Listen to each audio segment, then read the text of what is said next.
Olá pessoal, estamos aqui novamente, indo já para o nosso terceiro tema da nossa disciplina de Relações Humanas e Éticas. E o terceiro tema que nós vamos abordar na nossa aula é direitos do paciente. Nós vamos abordar alguns conceitos, vamos analisarmos algumas situações a respeito desta aula, deste assunto que é fundamental para as relações de trabalho, para as relações humanas e no conceito de ética. Deixo aqui os meus contatos. E agora nós vamos estudar um pouquinho a respeito dos direitos do paciente. Quando nós falamos da questão profissional, principalmente para a área da saúde, quando nós abordamos aí a respeito do conceito e dos direitos do paciente, nós temos algumas situações. E aí eu vou deixar aqui alguns conceitos para a gente, alguns direitos que o paciente tem frente ao atendimento que ele recebe, frente a um profissional aí, principalmente da área da saúde. Então, o que eu deixei aqui primeiro foi que o paciente tem direito ao atendimento humanitário, um atendimento que seja atencioso e respeitoso por parte de todos os profissionais da saúde, e tem direito a um lugar digno e adequado para o seu atendimento. Então, isso é fundamental. O primeiro que eu deixo aí é o direito que o paciente tem de ter um atendimento humano, né? Um atendimento que tenha respeito, que ele tenha aí um local adequado para que ele possa ser atendido e que todos os profissionais aí da saúde possam atendê-lo da melhor forma possível. Um segundo direito aí do paciente é que o paciente tem direito de identificar o profissional por crachá, preenchido com o nome completo, função e cargo. Então, nós vemos aí a importância de um conceito ético que o profissional ele precisa estar ou precisa se atentar e se ater, é que ele precisa estar bem identificado. Né? Um profissional que tem ética, que tem que tem respeito e responsabilidade, ele nunca vai pensar ou ficar desleixado nessa questão. Então, ele vai estar bem identificado, tem o seu crachá, o seu nome, a sua função, o que ele faz. Então, esse crachá ele vai poder fornecer ao paciente para que ele tenha o direito de saber quem está realizando o atendimento com ele, de saber qual é a função do profissional, o que o profissional ele vai fazer. Então isso é um direito do paciente, tá? Então vocês aí, profissional da saúde ou futuros profissionais da saúde, estejam sempre identificados, né? Não estejam relaxados aí nessa questão. Um outro direito do paciente, nós temos aí que o paciente tem direito de receber medicamentos acompanhados de bula, impressa de forma compreensível e clara e com data de fabricação e prazo de validade. Então isso é fundamental aí como direito do paciente, para que ele possa acompanhar o que diz a bula, como que o medicamento deve ser tomado, como que ele vai entender a situação de como o medicamento funciona. Então tem que ter a data aí de fabricação, o prazo de validade. Então isso é um direito fundamental para o paciente. Uma outra situação é que o paciente tem o direito de receber as suas receitas aí com o nome do genérico, do medicamento genérico. Então essa é uma lei do genérico que foi estabelecida para que o paciente, o consumidor, ele possa ter a garantia de que o medicamento que ele precisa, ele consiga encontrar de um valor menor, um valor mais baixo aí, e não ficar pagando somente pela marca, pelo produto. Talvez ele não tenha condições de comprar um medicamento. Então, é direito do paciente ele receber as receitas aí com o nome do medicamento genérico. Então, algumas situações também, e não em código digitadas ou em letra de forma ou com caligrafia perfeita e legível, tudo isso tem que constar aí para o paciente e com assinatura e carimbo contendo o número do registro do respectivo conselho profissional. Então, tudo isso tem que constar aí no receituário para o paciente, tá? E um outro direito do paciente é que ele tem direito de ser resguardado de seus segredos. Então, é fundamental que o profissional ele tenha essa cautela de conseguir e se fazer pelo o sigilo das informações do paciente. Muitas vezes nós vemos a falta de ética na questão aí na área da saúde, de profissionais que acabam tirando fotos aí de receituários de pacientes, de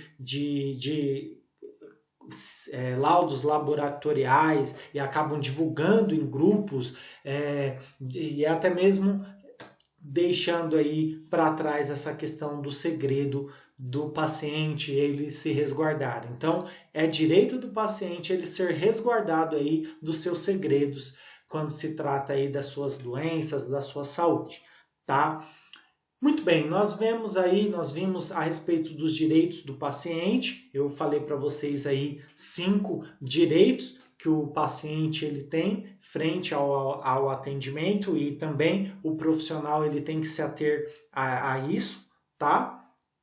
E aí nós entramos para falar um pouquinho da bioética e os seus princípios. Então, a bioética, o que é a bioética, né? Essa palavra ela vem de bios, que quer dizer a vida, né? E ética, que vem de ethos, né? Que é relacionado à ética. Então é a vida ética, no caso, a vida humana, a vida ética. Então, no conceito da questão da saúde, nós vemos que a bioética é o estudo aí que vai englobar a biologia, a medicina, a filosofia, tá? E também vai investigar todas as condições necessárias para uma administração responsável da vida humana e da pessoa.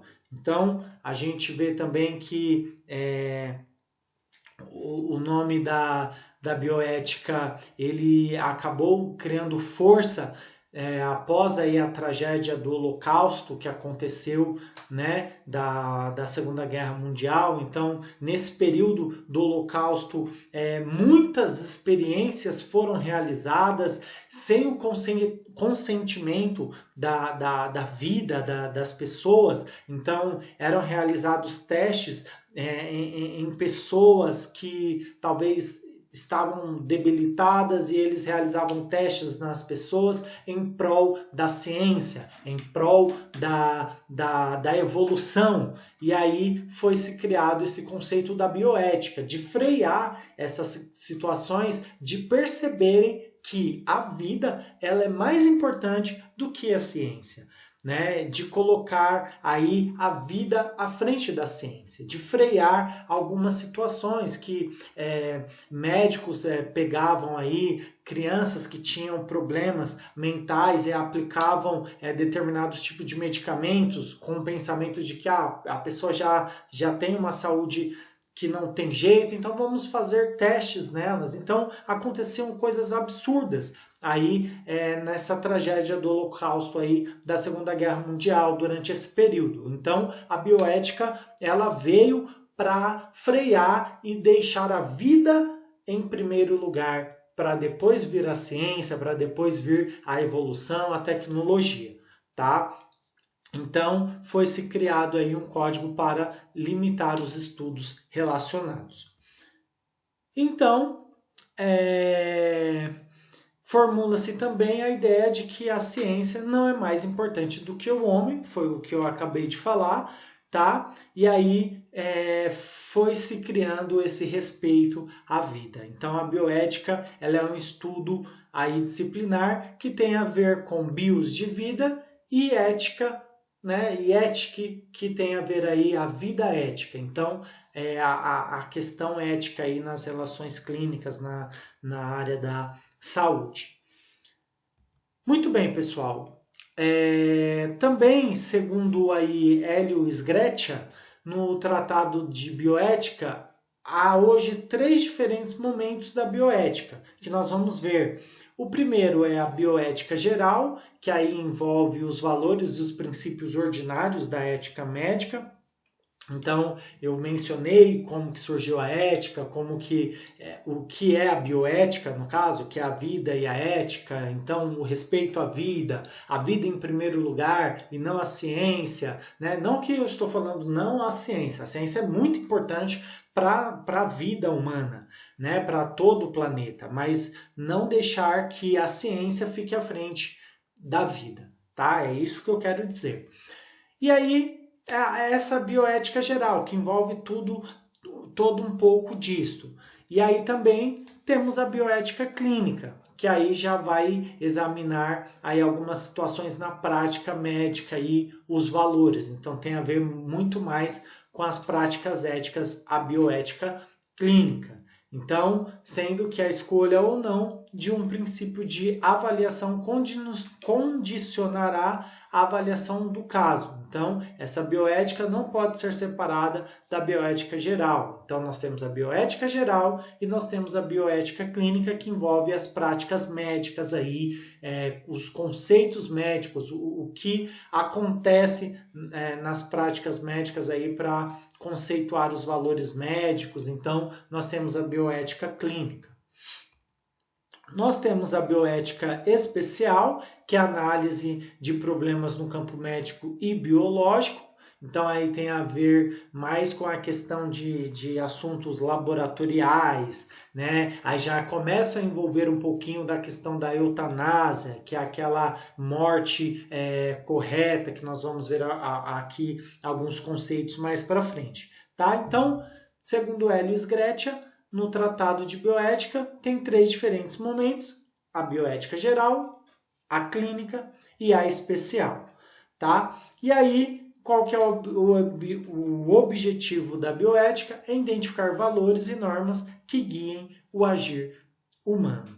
Então, é preciso e necessário criar aí a ética, né, nessa questão, para que se tenha um norte, porque senão, infelizmente, vira bagunça, vão querer colocar a vida à frente a vida para segundo plano, vão primeiro priorizar a evolução de ciências e deixar a vida para trás, e primeiro lugar é a vida, tá?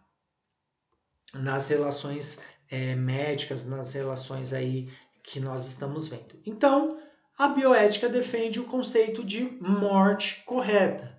E falando na questão da bioética, na questão dos direitos do paciente, né, nós vamos ver algumas situações a respeito aí do que a bioética defende como o conceito de morte correta. Então nós temos aí, né, primeiro a eutanásia, que vem do grego eu, bom, né, e a junção da palavra aí thanatos, né, thanatos, que vem de morte. Então, no caso aí, uma morte correta, uma morte que nós dizemos que é ação ou omissão que, por sua natureza e intenção, causa morte com finalidade de evitar a dor. Então, tudo que a gente vê, aí a gente está vendo a palavra eutanásia. Então, tanásia, tudo que é thanatos tem a ver com morte. Então, nós vemos aí a primeira eutanásia, que é a ação ou omissão por sua natureza e intenção. Então, é aquela morte correta, né? De que, por exemplo, nós temos aí um paciente que está em um estado complicado, está sobrevivendo pelos aparelhos, e aí a família decide em desligar os aparelhos, alguém próximo decide desligar os aparelhos, e aí aquela pessoa, o paciente, tem a questão da eutanásia, da morte correta. Então, essa eutanásia exige-se o consentimento do paciente. O paciente ele tem que ter esse consentimento ou um familiar próximo aí, tá? A segunda situação nós podemos falar da distanásia, que vem do grego dis, que quer dizer aí 2 vezes, e thanatos, como eu falei, que é morte. Então, literalmente é dupla morte, que significa morte com sofrimento maior. Então, pelo fato do paciente terminal ter a vida mantida por meios extraordinários e desproporcionais. Então, essa distanásia, nós podemos lembrar aí da palavra dinastia. Nós temos a dinastia de um rei, que ele tem ali o seu legado, que o rei morre e entra o filho e vai se criando uma dinastia da família, por exemplo, da família Souza. Temos a dinastia aí que vai reinando. Então, quando nós falamos em distanásia, é a morte, a dupla morte. Então, um exemplo, o paciente ele está em estado ali terminal e ele só está sobrevivendo porque os aparelhos estão ligados e mesmo assim a família ela exige que os aparelhos continuem ligados, mesmo sabendo que o paciente já não tem mais jeito ali no caso, e a família ela insiste por deixar os aparelhos ligados. Então, isso pode ocorrer de ter uma distanásia, que é uma dupla morte. Como que acontece? A família insistiu que o aparelho ficasse ligado e aí o paciente já não tem mais jeito ali e ele acaba tendo aí uma infecção generalizada em seu corpo. E aí ele acaba tendo um sofrimento maior na sua morte, tá? Uma outra situação é a ortotanásia, que vem do grego ortos, que é certo, e thanatos, como eu falei, é morte, que vem da morte correta. Então, são remédios paliativos, acompanhamento médico, a presença amiga, um conforto espiritual que dão tranquilidade ao paciente terminal. Então, um exemplo, um paciente que já tem câncer e ele está em estado aí terminal, mas vão se dando remédios paliativos, vão se fazendo acompanhamento médico, vai tendo um conforto espiritual, mas o paciente já está em estado terminal ali e não tem mais jeito, tá? Digamos assim. Uma outra situação a respeito aí do que nós estamos falando, a última é a cacotanásia, que vem do grego kakos, que é mal, e thanatos, como eu falei, é morte, que é a morte má. Então é como na eutanásia, que foi a primeira que nós falamos, que é a ação ou omissão que causa a morte. Então a diferença é que apressa a morte sem o consentimento do doente, que não é informado ou consultado. Então, por exemplo, um paciente já estava ali em uma situação difícil e ele voltou por 1, 2, 3 vezes e aí, por exemplo, a equipe médica acha por bem não tentar socorrer porque ele já teve 3 situações difíceis durante o dia, então a gente não vai tentar mais. É mais ou menos isso. Então, por exemplo, o paciente ele está ali verificando por socorro e aí a equipe médica opta por não ajudá-lo, não socorrê-lo só porque, por exemplo, ele já tem uma certa idade e não vale a pena. E aí não tem o consentimento do doente, isso é a cacotanásia. Então nós vimos aí, quando nós falamos de bioética, né, que tem a ver com a morte correta, nós temos esses 4 elementos aí para que a gente possa entender a respeito disso. Tá? Então nós temos muitos exemplos aí, aquele apresentador muito famoso, Marcelo Rezende, que ele optou por não receber a químio nem a rádio por conta da doença dele, do câncer dele, ele optou por não receber a químio e a rádio e optou por uma cura espiritual que ele estava já tentando. Então, o direito do paciente ele deve ser respeitado. Né? Em toda situação, o direito do paciente deve ser respeitado. Ele optou pela cura espiritual ali e não fazer a rádio nem a químio, e aí ele acabou falecendo. Mas o direito dele foi respeitado e nós não devemos julgar, porque talvez para ele a cura foi a morte, né? Entrando aí no conceito espiritual, mas não cabe a nós julgarmos. Então, nós temos que respeitar o direito do paciente e o paciente sempre está à frente aí nas suas escolhas, tá? É só para a gente entender, por isso que eu falei a respeito deste exemplo. Muito bem, pessoal. Com relação aí,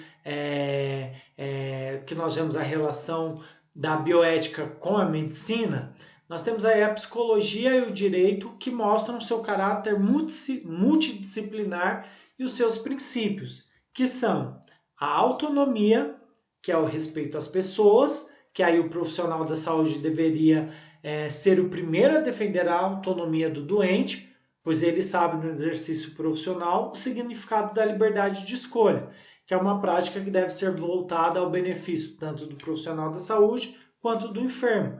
Né? A autonomia, é o respeito às pessoas, foi o que eu acabei de citar, o exemplo aí do Marcelo Rezende. Tá? Então, deve se respeitar aí a autonomia do doente.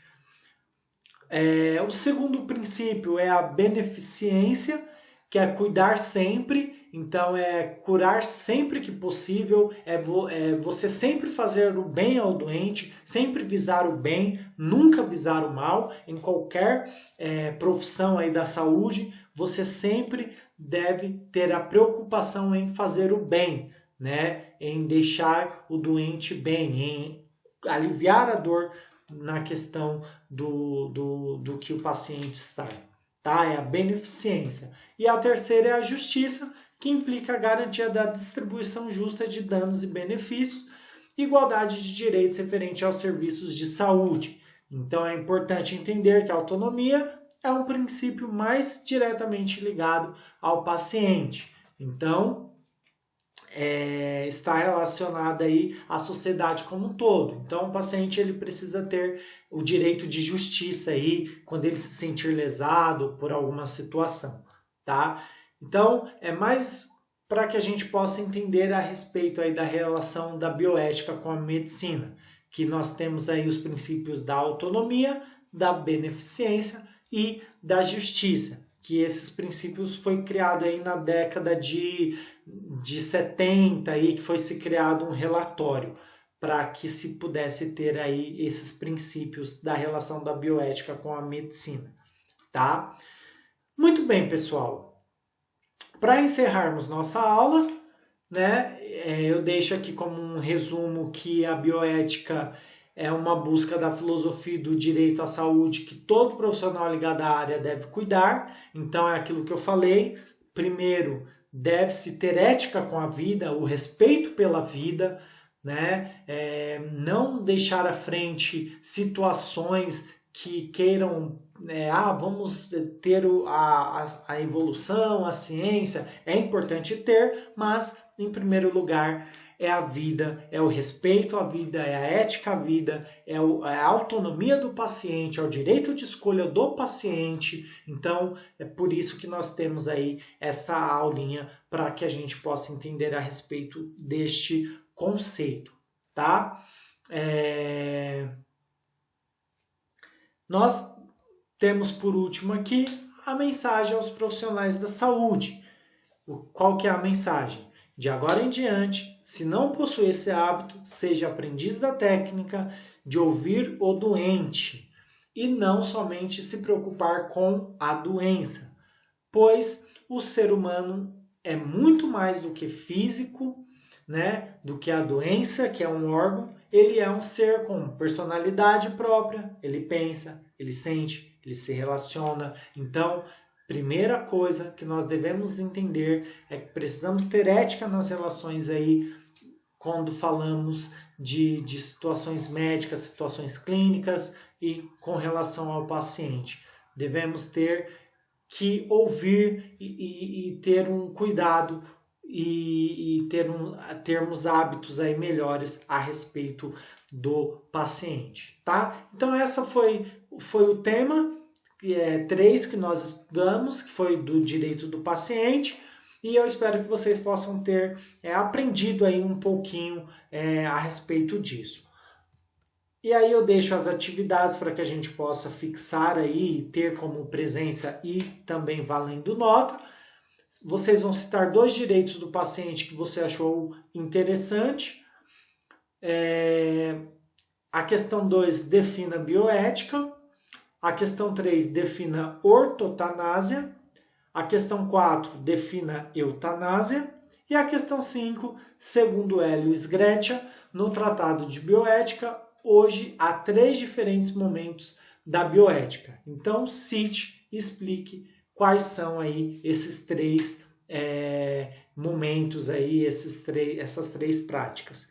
Tá bom, pessoal? Eu agradeço, espero que vocês fiquem bem, e aí, dúvidas é só me procurar, tá bom? Até mais, tchau, tchau!